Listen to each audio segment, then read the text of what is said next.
భారత్లో బొమ్మల పరిశ్రమ కలకల్లాడుతోంది. మోదీ సర్కార్ తీసుకున్న నిర్ణయాలతో పిల్లలు ఆడుకునే బొమ్మల తయారీ ఎక్స్‌పోర్ట్ మార్కెట్లో గణనీయమైన పురోగతి కనిపిస్తోంది. ఒకప్పుడు చైనా బొమ్మలు భారత్ని ఏలితే ఇప్పుడు చాలా వరకు చైనా బొమ్మలు కట్టడయ్యాయి. ఆ స్థానంలో భారత్ కంపెనీ బొమ్మలకు పలు దేశాల నుంచి ఆర్డర్స్ కూడా వస్తున్నాయి. 2032 నాటికి గ్లోబల్ టాయ్ ఎక్స్‌పోర్ట్స్ లో భారత్ వాటా $4.4 బిలియన్ కి చేరుతుందని అంచనాలున్నాయి.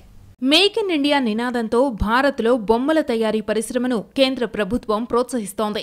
మోడీ సర్కారిస్తున్న ఊతం స్వదేశీ బొమ్మలు, ఆట వస్తువుల తయారీ పరిశ్రమకు ప్రాణం పోస్తోంది.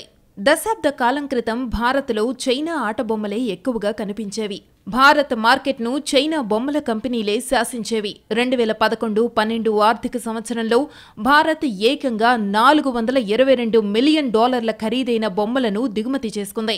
నాడు ఎగుమతులు కనీసం దిగుమతుల విలువలో సగం కూడా లేవు. 10 ఏళ్లు గడిచేసరికి చాలా మార్పు కనిపించింది. ఎగుమతులు ఏకంగా $523 మిలియన్ దాటేస్తే దిగుమతులు $517 మిలియన్ మాత్రమే పరిమితమయ్యాయి. ఏ దేశంలో అయినా బొమ్మలతో పిల్లలకు విడదీయలేని సంబంధం ఉంటుంది. పూర్వకాలంలో భారత్ మార్కెట్లో లక్కపెడతలు, మట్టి బొమ్మలు, చెక్క బొమ్మలకు గిరాకీ ఉండేది.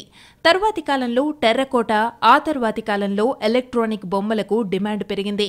మట్టి బొమ్మలు, చెక్క బొమ్మలు, సాఫ్ట్ టాయ్స్, రిమోట్ కంట్రోల్ కార్లు, ట్రైన్లు ఏవైనా సరే ఎప్పటికప్పుడు వినూత్న డిజైన్లు, రంగుల్లో పిల్లలను ఆకట్టుకునేలా తయారు చేయాల్సిందే. లేకపోతే ఆ కంపెనీల సేల్స్ పడిపోతాయి. టాయ్ ఇండస్ట్రీకి $1 బిలియన్ గ్లోబల్ మార్కెట్ ఉంది. ఆకట్టుకునేలా ఉండాలే కానీ వేల కిలోమీటర్ల దూరంలో ఉన్న మార్కెట్ని సొంతం చేసుకోవచ్చు.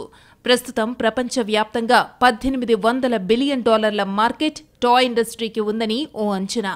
చవక ఉత్పత్తులకు పాపులర్ అయిన చైనా కంపెనీలతో పాటు Swedish company Lego, Japan company Bandai Namco, America కంపెనీలు హస్బ్రో, మాటీ, ఎంజీఏ బొమ్మలకు ఎక్కువ డిమాండ్ ఉంది. ఈ మార్కెట్లో చైనాదే అగ్రస్థానం.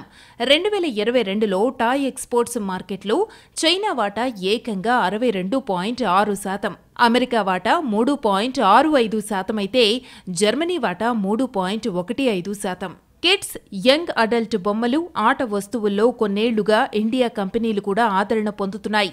దేశీయ మార్కెట్లో టాయ్స్ తయారీని ప్రోత్సహిస్తూ కేంద్ర ప్రభుత్వం 2020 ఫిబ్రవరిలో కీలక నిర్ణయాలు తీసుకుంది.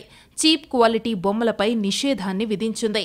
2016 BSI యాక్ట్ ప్రకారం బొమ్మల తయారీ, అమ్మకానికి bureau of Indian standards BIS ఆమోదం తప్పనిసరి చేసింది. క్వాలిటీ బొమ్మలను ప్రోత్సహించడంలో భారత్లో కంపెనీలు చేస్తున్న ఉత్పత్తులకు గ్లోబల్ మార్కెట్లో ఆర్డర్స్ వస్తున్నాయి. అదే సమయంలో చైనా మార్కెట్ నుంచి నాణ్యత లేని బొమ్మల దిగుమతి ఆగిపోయింది. మరోవైపు 2021లో టాయ్ సెక్టార్ పాలసీని ప్రకటించింది. విదేశాల నుంచి దిగుమతి చేసుకునే బొమ్మలపై కస్టమ్స్ డ్యూటీని భారీగా పెంచింది. 20% ఉండే కస్టమ్స్ డ్యూటీని ఏకంగా 60%కి, ఆ తర్వాత 70%కి పెంచింది. దీంతో భారత్లో బొమ్మల పరిశ్రమలో పెట్టుబడులు పెరిగాయి. దేశీయంగా బొమ్మల తయారీ ఊపందుకున్నా ఇప్పటికీ గ్లోబల్ టాయ్స్ ఎక్స్‌పోర్ట్ మార్కెట్లో భారత్ వాటా కేవలం 0.5% మాత్రమే. గ్లోబల్ టాయ్ ఇండస్ట్రీలో గ్రోత్ రేట్ ఏటా 4.5%గా ఉంది. భారత్లో టాయ్ ఇండస్ట్రీ వచ్చే దశాబ్ది కాలం పాటు 10% వరకు ఉంటుందని ఓ అంచనా.